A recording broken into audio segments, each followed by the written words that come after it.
we'll be looking at filtering data.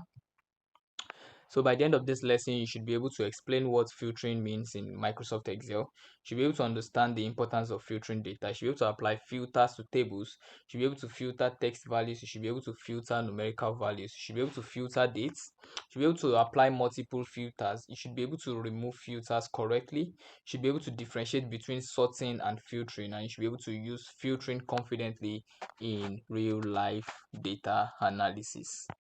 So imagine your school has 10,000 students and the principal says, okay, from the record you have, oh yeah, show me only the science students. So you don't have to start looking at all the 10,000 line by line to bring out those that are just science. This is a feature that can be done with Excel, and that is called filtering.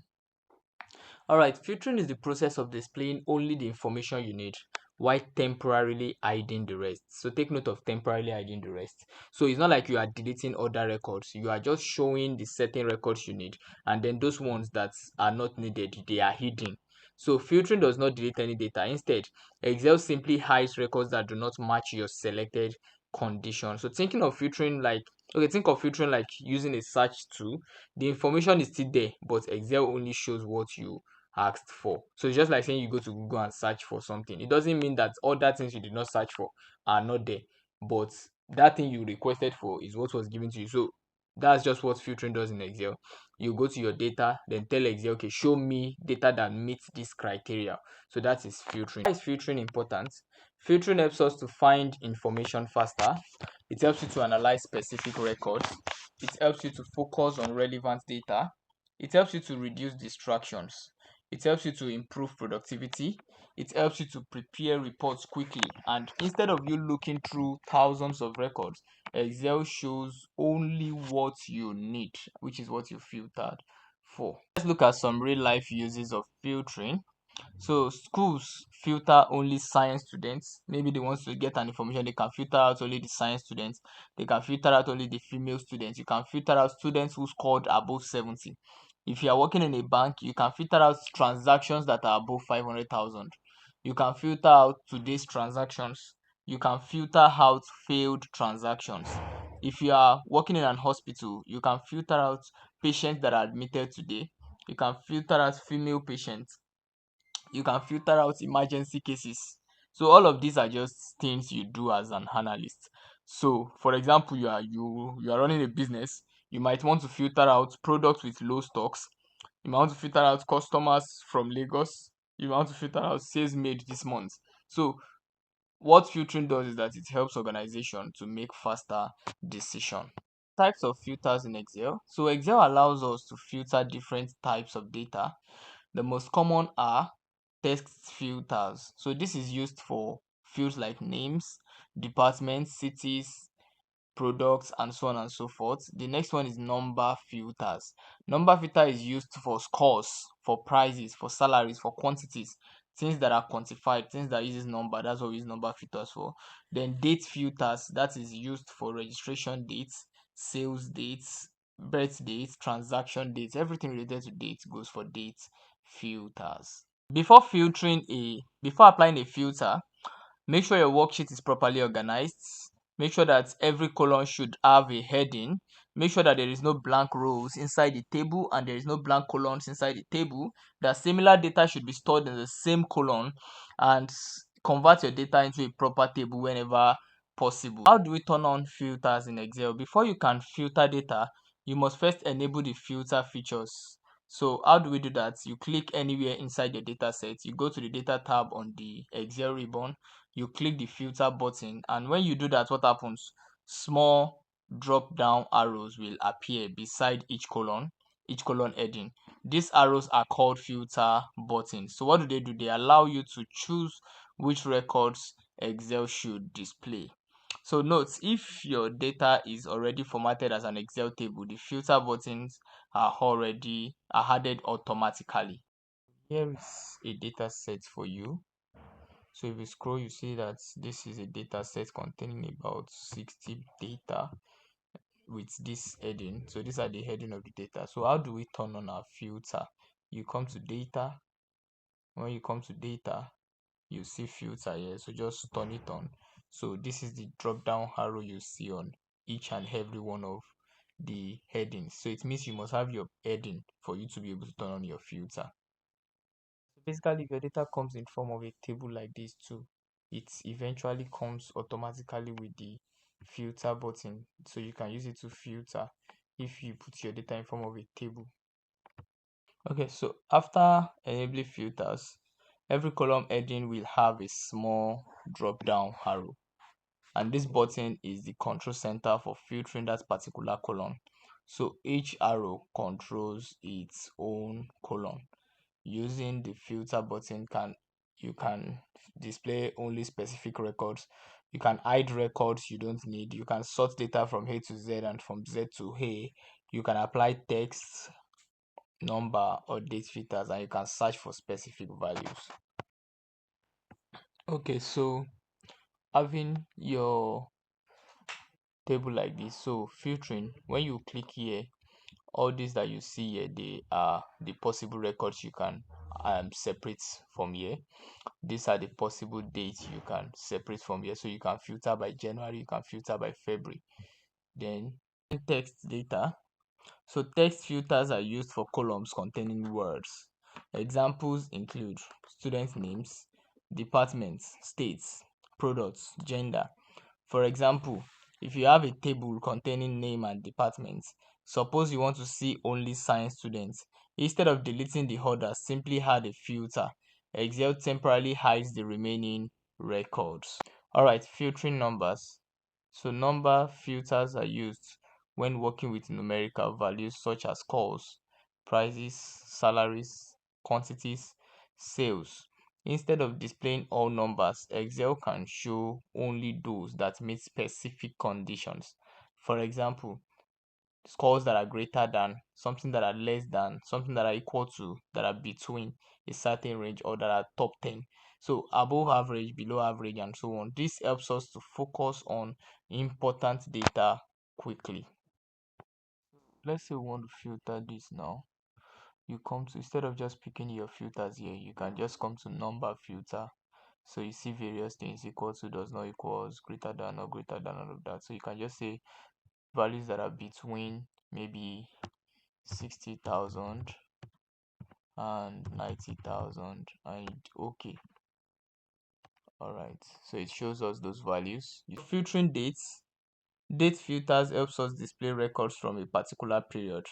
Example include today, yesterday, this week, last week, this month, last month, this year, between two dates.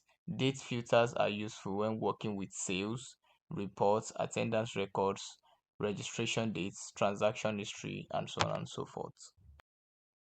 Okay, so applying multiple filters. So sometimes filtering one column is not enough.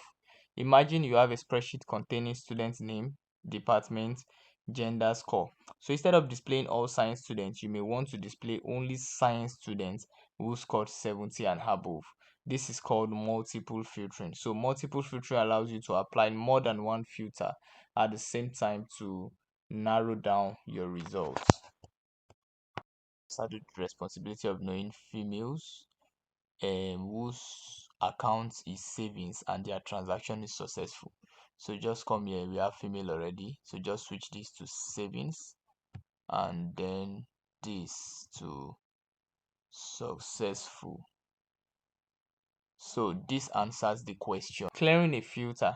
So after filtering your data, you may want to display all records again. To do this, you need to clear the filter. And how do you go about that? Just go to the data type and click clear, or click the filter arrow in the filtered column and choose clear filter from whatever. Then all hidden rows become visible again. Remember, clearing a filter does not delete your data, it simply removes the filtering condition. Turning filters off. Sometimes you may no longer need the filter buttons. You can remove them completely. Click anywhere inside the data, go to data type and click filter again. The filter arrow disappears. So important note is that turning filters off does not delete your data. It simply removes the filter feature from the worksheet.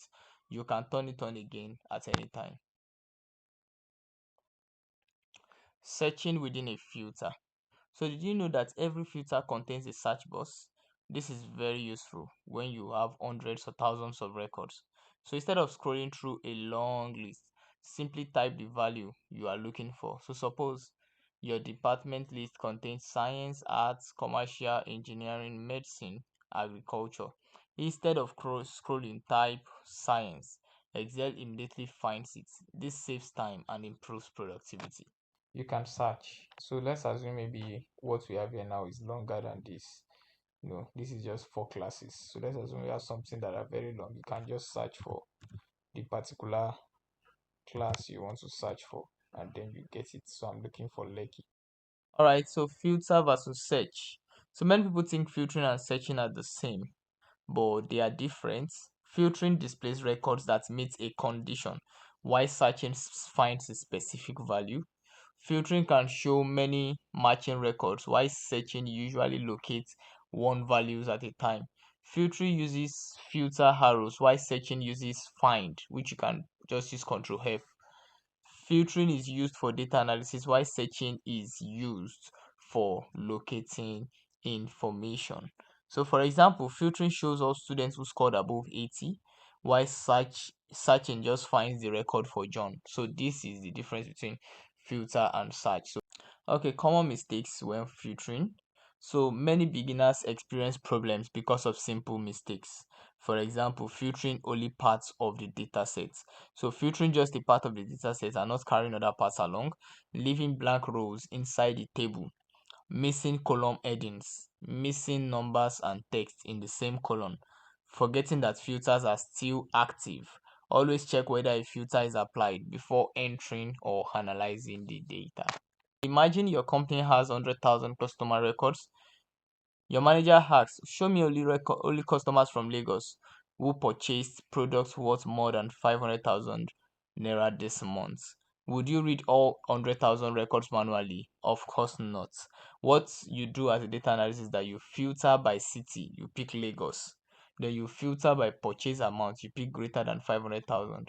Then you filter by purchase date, you pick this month. So within seconds, only the required records remain. This is why filtering is one of the most powerful tools in Excel. Best practices for filtering.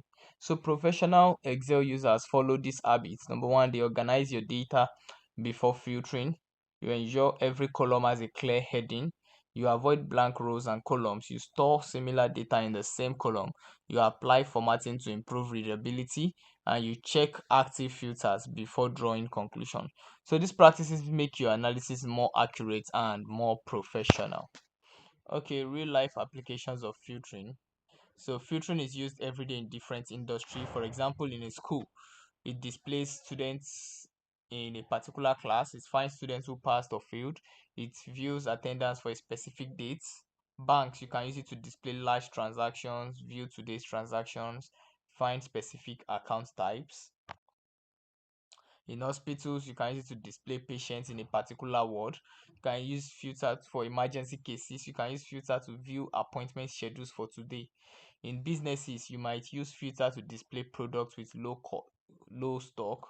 You might use filter to view sales from a specific region. You might use filter to analyze monthly sales performance.